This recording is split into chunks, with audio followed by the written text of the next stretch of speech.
Good evening. You're tuned into Friendship, the Power of Positive Living with Dr. James Hughey, a specialist in human affairs, and his special guests, all of whom will aim to help you take charge of the opportunities in your life.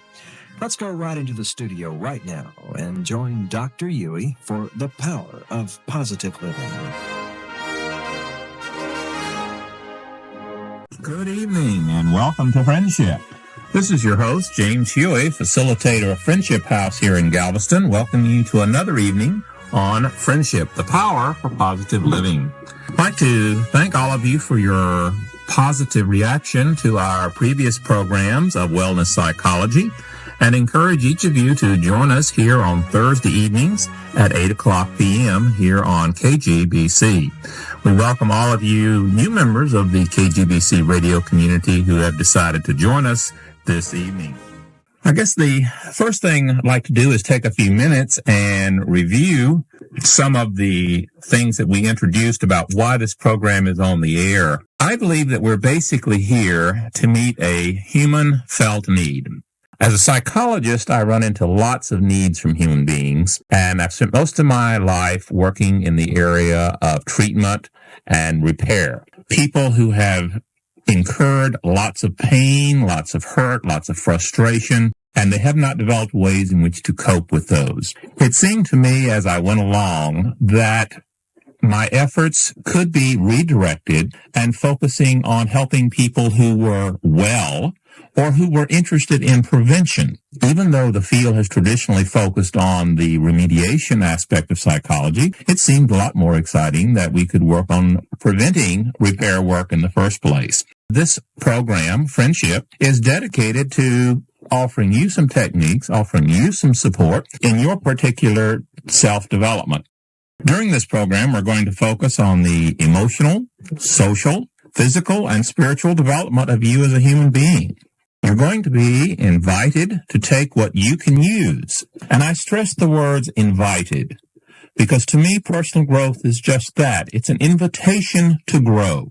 It's an invitation to take what you can use. As I've mentioned before, I hope I would never be so presumptuous as to assume that I, one human individual, know what all of you as a collective group, or you as an individual, what you would need for your own personal growth. So over the days and weeks ahead, I hope that this program will be able to provide you with what you can use, something that you can take for your own personal life novel. I mentioned the word life novel. I personally believe that that is something that each person is their own individual author. For example, I believe that personal growth is just that. It is personal. It is also very individual. It takes many forms. It also takes lots of effort. This is not something one just does on a very lackadaisical or laid-back manner. Personal growth occurs in varying degrees. What may be appropriate for me may not be appropriate for you. So therefore, I invite you to listen and to receive, once again, what you can use in the varying things that we will offer in the days ahead.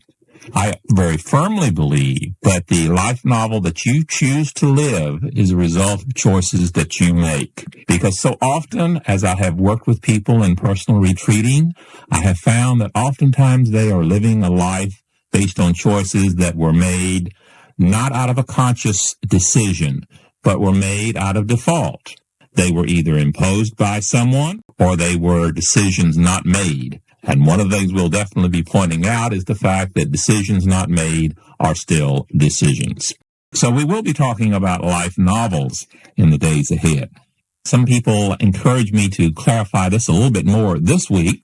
Attitudes lead to feelings, feelings lead to behaviors. So often in a understanding of trying to learn more about who we are, so often there's the focus of trying to explore and understand what is going on in our behaviors. We're going to be taking a different tack, and we're going to be encouraging, as you explore your personal growth, to focus on your attitudes, and these attitudes will then select the feelings that you experience. The feelings that you experience will lead to the behaviors. And at each stage of these are points of choice. You, as a unique and special human being, have the power to choose or not choose what is going to be your life novel.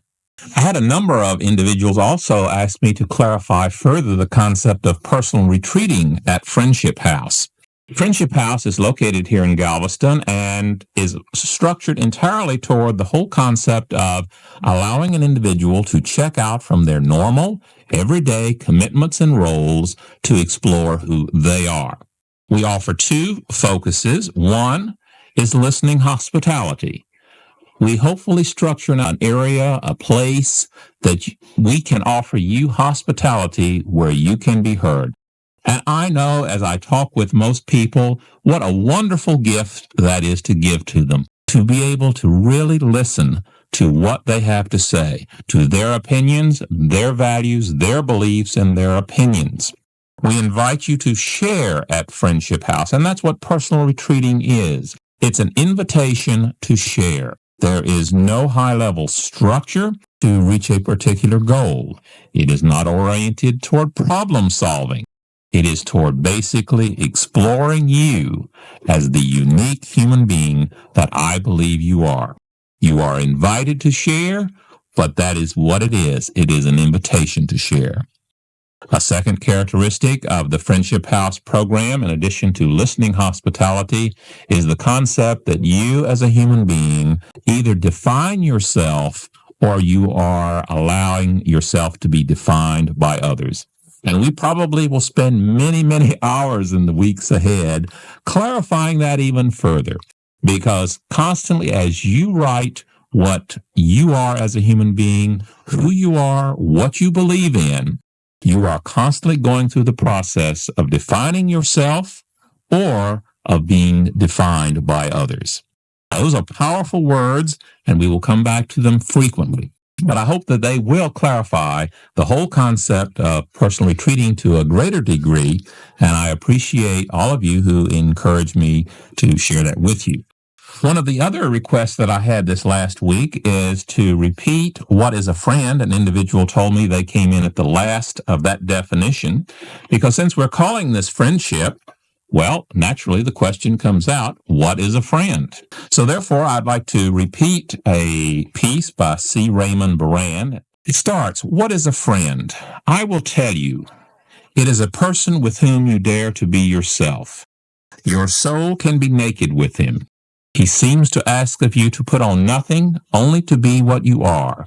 He does not want you to be better or worse. When you are with him, you feel as a prisoner feels who has been declared innocent. You do not have to be on your guard. You can say what you think as long as it is genuinely you. He understands those contradictions in your nature that leads others to misjudge you. With him, you breathe freely. You can avow your little vanities and envies and hates and vicious sparks, your meannesses and absurdities, and in opening them up to him, they are lost, dissolved on the white oceans of his loyalty. He understands. You do not have to be careful. You can abuse him, neglect him, tolerate him. Best of all, you can keep still with him. It makes no matter. He likes you. He is like fire that purges to the bone. He understands. You can weep with him, sin with him, laugh with him, through it all and underneath. He sees, he knows, and loves you. A friend? What is a friend? Just one, I repeat, with whom you dare to be yourself. And that is a piece by C. Raymond Buran. And that sets the atmosphere for this program and for the listening hospitality that we strive to offer at Friendship House. My guest this evening is Dr. Sara Ashburn, who is the Assistant Superintendent for Curriculum and Instruction with the Galveston Independent School District. In traditional psychology, we often see what happens when people do not have adequate self-esteem, do not have a positive, healthy image for themselves. It seemed to me like one of the more logical ways to start this program series would be to invite someone who was working in a program that worked with teaching children how to develop positive and healthy ways of self-esteem. It is something that can be taught, and we as adults, I believe, do owe it to the young people. So, Dr. Ashburn, what is the program that you have in the Galveston school system? We faced very much the same dilemma that you speak in seeing our schools like medicine and psychology and most other helping professions worrying about a problem after it had developed and thinking of how much more effective we could be in prevention rather than in remediation. We looked at the research that told us that a child sees himself as a success or a failure in school, and that notion is almost cast in stone by the time he's in the second grade. So that encouraged us to look at a comprehensive program for all children rather than just children who have exhibited such severe problems that they came to our attention because of their failure. We felt that if the earlier we began to teach self-esteem, the more thoroughly children would understand themselves and have a vision of what they can be, that we would want to begin when they come to school. So we began in kindergarten, and our children have a self-esteem curriculum called Positive Action. I was encouraged when I heard you speak about positive feelings and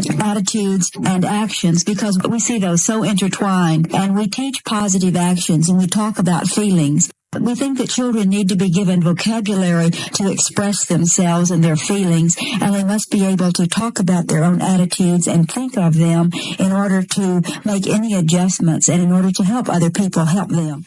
Do you find that children that early are able to express how they feel in words that are understandable to us adults? Yes. In fact, we talk about self-esteem with children at those primary grades, and the children say, that's how I see me. And they say, I am a unique person who has worth. And I think that children are much more able to understand that than we perhaps have given them credit for. Boy, it does sound interesting to be able to start that early and have them articulate so clearly, this is how I'm seeing myself. Is listening a part of this dialogue also? Yes, it is. Children talk about positive listening, the courtesy of listening to others and not interrupting, or not putting down the comment that another person makes, positively complimenting someone, and the letters I see you, doing something positive. And when children do something that is noteworthy, then everyone in the school is trained to identify that and bring it to the attention of the office so that the principal in a public address announcement or in a monthly pep rally, they have positive action assembly programs that are like pep rallies, and those people are publicly recognized and rewarded for those characteristics that we're trying to imbue in the children. I think that's a wonderful, wonderful way of doing it, trying to catch someone doing something positive. I do, unfortunately, remember a lot of very negative attitudes that I had in my elementary school years, and other people my age who recall that almost all the effort was trying to find out something you had done wrong. I know when I went into teaching, I decided I was going to mark what the student got right. I was determined never to use red ink because I recall getting so crushed and receiving so many negative connotations from being caught at doing something wrong. Since I had to overcome that as I become an adult, and it's something that I still have to confront. And so I just feel very excited and enthusiastic that the young people today have a chance to learn some positive things. And I sense this can be very helpfully tied in with the concept of discipline, which is not always punishment, but trying to find some constructive guidelines for living life and learning. Oh, that's so true. I think that if children are to learn that they affect their future and their choices, as you mentioned, determine their future, they must have some rewards and know that there are choices that they can make that are good choices and that have reward in it for them. And if they get started early, this sounds like a wonderful way to do so. I would share with you that I sense this is even growing outside of the school district because I had a fascinating experience over the holidays. My older nephew in Atlanta, Georgia, works for Kroger Supermarkets, and he received a slip of paper from the manager of the store complimenting him on doing something extra above and beyond his requirement. Most of us as human beings appreciate being complimented. We appreciate being rewarded for those things that we do that are special, something that is positive and reassuring, and as well as encouraging and enthusiastic.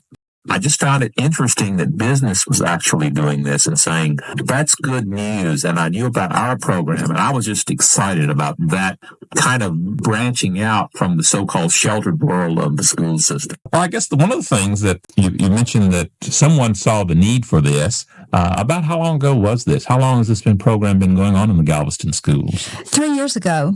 We began to look much earlier than that at the need for intervention with children who were most at risk for school failure. And we discovered that our teachers in the elementary school are very good predictors of youngsters who will later have difficulty with behavior, with relationships, with academic success. And so that encouraged us to look at something that would begin when children enter school. And we felt that we could not separate how a child sees himself, how he relates to other people, how he behaves, and how he learns.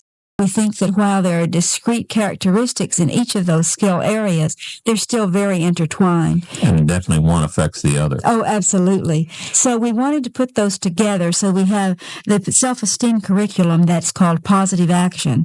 And then we also have counseling services that teach children developmentally, grade by grade, as is appropriate for their age, skill in dealing with other people, in facing their own frustrations, in resolving problems.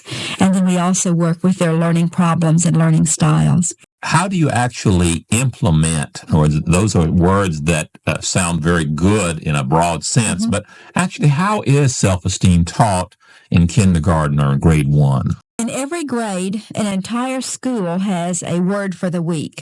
The word for this week happens to be kindness.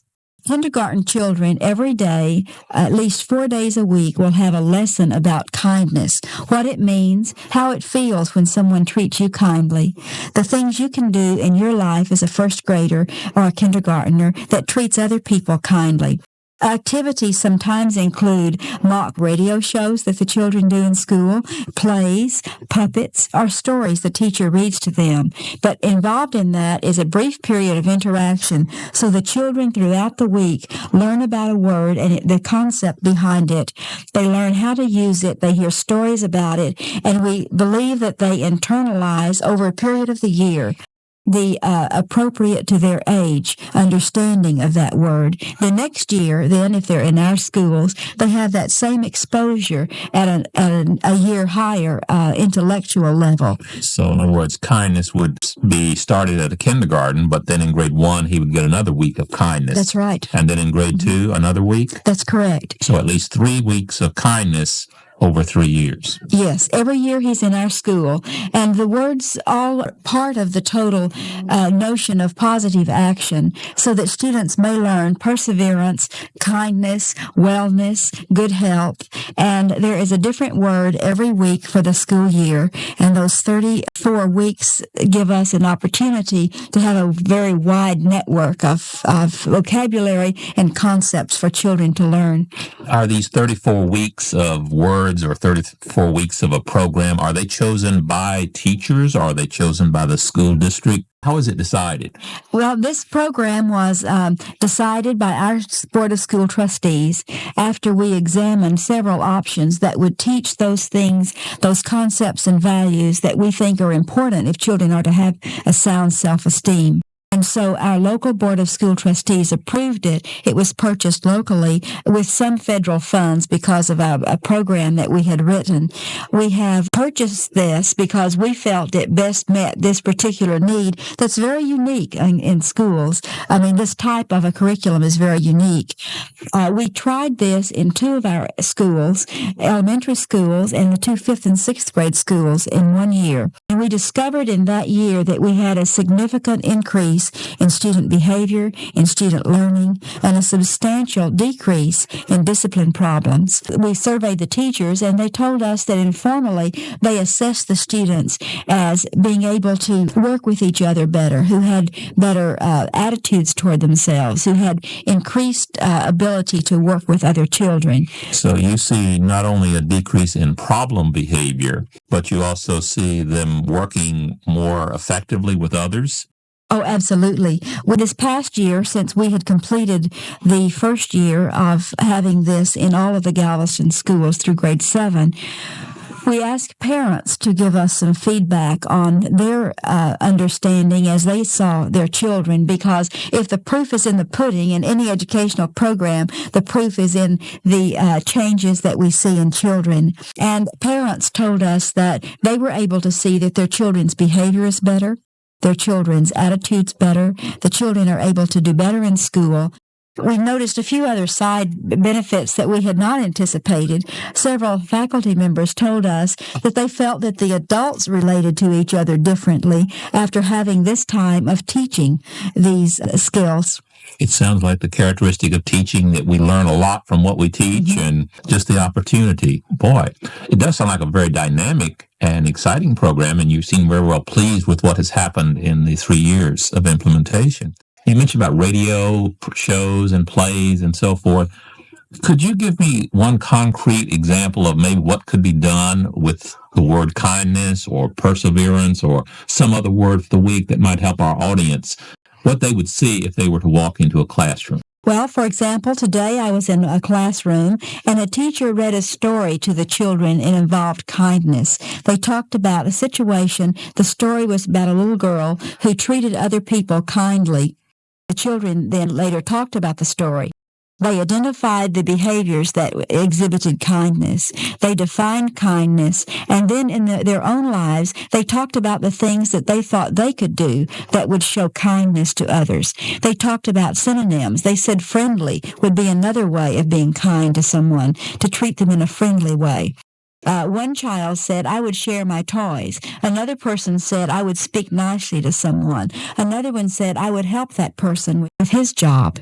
So I sense that the units on self-esteem, they get integrated into other subject matters. In other words, other aspects of the curriculum where you're trying to integrate self-esteem along with whatever else you're teaching. Oh, that's absolutely true. In language arts classes, sometimes the children will stop and they'll say, the boy in that story is putting off what he should do, and that's procrastination. And it's delightful to see the 7-year-olds say procrastination. I assume that, like most of the other areas of your curriculum, you try to involve parents into this.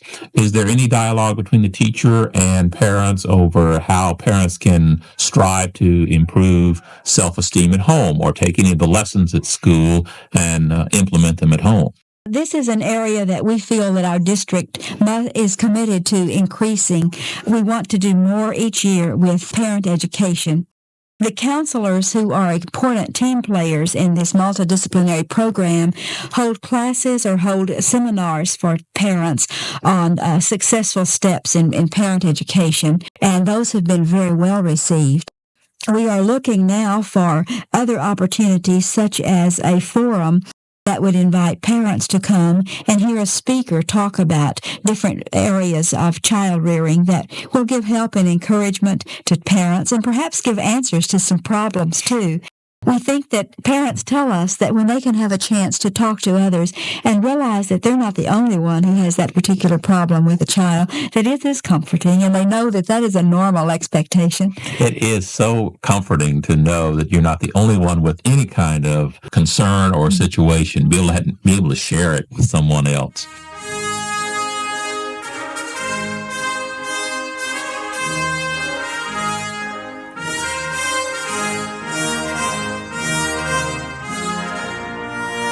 Well, as I look at the clock on the wall, it looks like we've come to the end of another friendship program.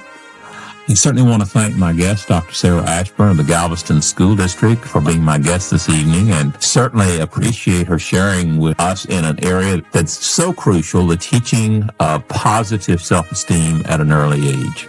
Thank you for coming, Dr. Ashburn. I really appreciate it. It has been my pleasure. Thank you for the invitation. This is your host, James Hughey, wishing you a very positive week. Bye for now.